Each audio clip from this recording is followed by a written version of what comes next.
আমি যে বিষয়ে আলোচনা করবো সেটা হচ্ছে পোশাক দান করা নিয়ে।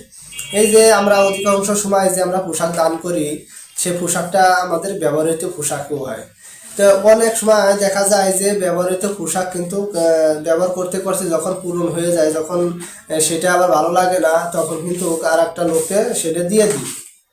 যে ভাই এটা অনেক, আমার তো কাপড় চোপড় অনেক হয়ে গেছে, আমাদের ঘরে কাপড় চোপড় মেলা হয়ে গেছে, তা আমি এটা ভালো করে ধুয়ে রাখছি, ভাঁজ করে রাখছি, আয়রন করে রাখছি, এটা তোমাকে দিছি, তুমি এটা ব্যবহার করো, তুমি এটা নাও।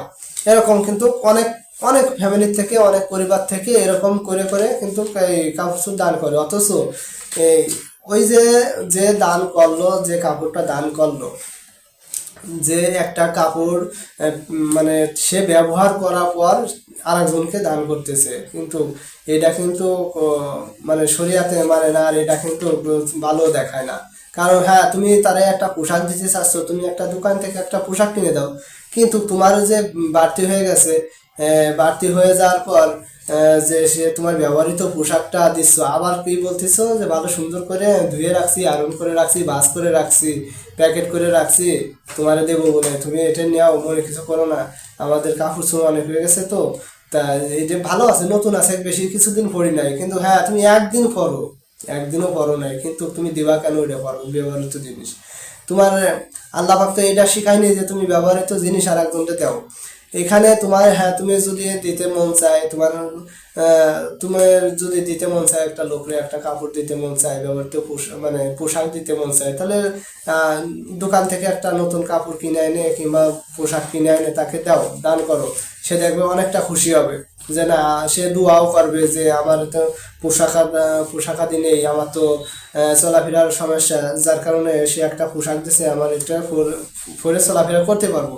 সেখানে তুমি পুরনটা দিয়ে আরো মানে দুর্নাম বদনাম যেগুলো আছে সেগুলো করাচ্ছো। অনেক দেখা যাচ্ছে একটু হীন পরিবার হলে, একটু গরিব ফ্যামিলি হলে, দেখা যাচ্ছে তার গরিব ফ্যামিলিতে যদি দূরে একটা বাচ্চা হয়, তা আশেপাশে কিছু বড় লোকরা আছে, ওই তাদের বাচ্চা কাচ্চার পোশাক আশাক অনেকগুলা কিনতে কিনতে দেখা যাচ্ছে সেগুলো পরে না, অথচ ফেলায় ফেলা দিয়েছে। লাস্টে কি করছে, ওই পোশাকগুলো নিয়ে ওই গরিব ফ্যামিলির বাচ্চারে দিচ্ছে, যে ও তোমার মনার তো কাপড় চুল নেই, সিরাটা পরে কিংবা পুরনটা পরে বেড়ায়, তা আমার মনার মেলা কোনো কাপড় চুল আছে, এইগুলা নিয়ে ওরে পরাও, আমি ধুয়ে দিছি। এও বলে দেওয়ার সময় কি বলে, যে একটা ইয়ে বাক্য উচ্চারণ করে যে আমি ধুয়ে রাখছি, এগুলা তোমার বাচ্চাকে পড়াও। কিন্তু হ্যাঁ, তার বাচ্চারে তোমার যদি দিতেই মন চায়, সে তুমি দোকান কি সই রাখো নাই, তোমার বাচ্চারে ব্যবহার করায় যেগুলো তোমার বাচ্চার এখন হয় না, সেগুলো তোমার বাচ্চারে দিচ্ছ। অথচ সেই সময় কিন্তু ছিঁড়ে যাওয়ার কথা ছিল। তোমার বাচ্চা ছিঁড়ে যায় না শুধু কারণ একটাই, কারণ তোমরা বড়লোক মানুষ, যারা বড়লোক আছে তারা কিন্তু একটা পর একটা কিনতে থাকে। এখানে কিন্তু কাপড় চোপড় পরারও একটা সুন্নত নিয়ম আছে, তরিকা আছে, আমরা কিন্তু সেটা আহ, খেয়াল করি না, যে সুন্নাতি যে নিয়মগুলো আছে, যে কাপড় কয়টা কাপড় ব্যবহার করতে হবে, কয়টা কাপড়ে চলতে হবে, এগুলো কিন্তু আমরা মানি না। না মানে কি করি, আমাদের যেটাই ভালো লাগে সেটাই কিনে নিয়ে আসি, যেটাই ভালো লাগে সেটাই কিনে নিয়ে আসি, লাস্টে পরার মানে পরার কোনো চাহিদা থাকে না। সেই সময় পুরন ধরন হয়ে গেলে সেই সময় দেখা যাচ্ছে একটা গরিব ফ্যামিলির দিয়ে দিচ্ছে, দেখে দেখে দিয়ে যাচ্ছে, একটা বাচ্চারে দিয়ে দিচ্ছে, এরকম দিয়ে দিয়ে দিচ্ছে। অথচ তাদের কিন্তু আরো লজ্জা পেতে হয় সমাজের কাছে, তারা কিন্তু আরো লজ্জা পায়। লজ্জা, এমন লজ্জা পায় যে তোরা কাপড় চোপড় কিনতে পারিস না, মানে একটা লোক আর একটা লোকে খোঁটা দেবে যে তুই কাপড় চোপড় কিনতে পারিস না, তোর বাচ্চারে দেখলাম তোকে পাশের বাড়ি অমুক এই কাপড় চোপড় দিছে, তাই পরাচ্ছিস।